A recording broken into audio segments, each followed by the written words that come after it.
Bonjour et bienvenue dans cette vidéo. Je viens de libérer une patiente d'un contrôle.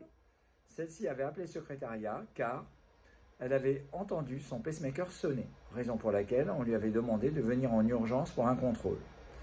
Dès que j'ai commencé l'interrogation, j'ai tout de suite deviné que cela était impossible. Alors, d'après vous, pourquoi? J'ai utilisé ce programmateur, le blanc. Donc c'est le programmateur biotronique. Est-ce qu'un pacemaker biotronique peut sonner? Non, il ne peut pas sonner.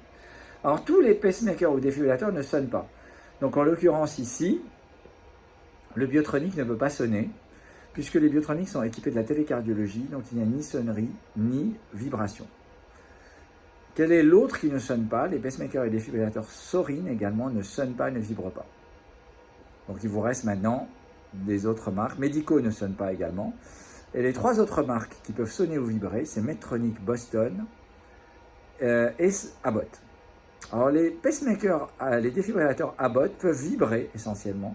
Donc ils font des vibrations à intervalles irréguliers. C'est-à-dire ça vibre, ça s'arrête, ça revibre, ça fait une pause et ça recommence.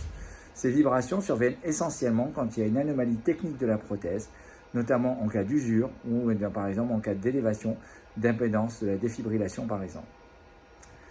Est-ce que les pacemakers et les défibrillateurs Medtronic et Boston sonnent? Oui, ils peuvent sonner et ils indiquent notamment soit des anomalies essentiellement liées à un fonctionnement anormal de la prothèse, par exemple usure du défibrillateur, élévation d'impédance, par exemple, notamment, qui vont générer des vibrations.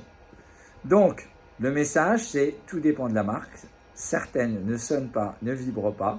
Et donc, si le patient entend du bruit, c'est sûr que ça ne vient pas du pacemaker, ça ne vient pas du défibrillateur. Par contre, en cas de sonnerie sur les autres, oui, ça peut être une anomalie de fonctionnement, on peut être amené à le contrôler.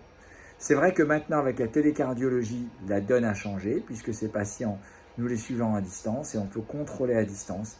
En l'occurrence, dans ce cas précis, si nous avions fait attention à la marque, nous aurions pu tout de suite vérifier en télécardiologie et ne pas déplacer la patiente. Voilà, j'espère que cette vidéo vous a intéressé. Comme à l'habitude, merci de la partager et de la liker un max. À très bientôt. Ciao, ciao.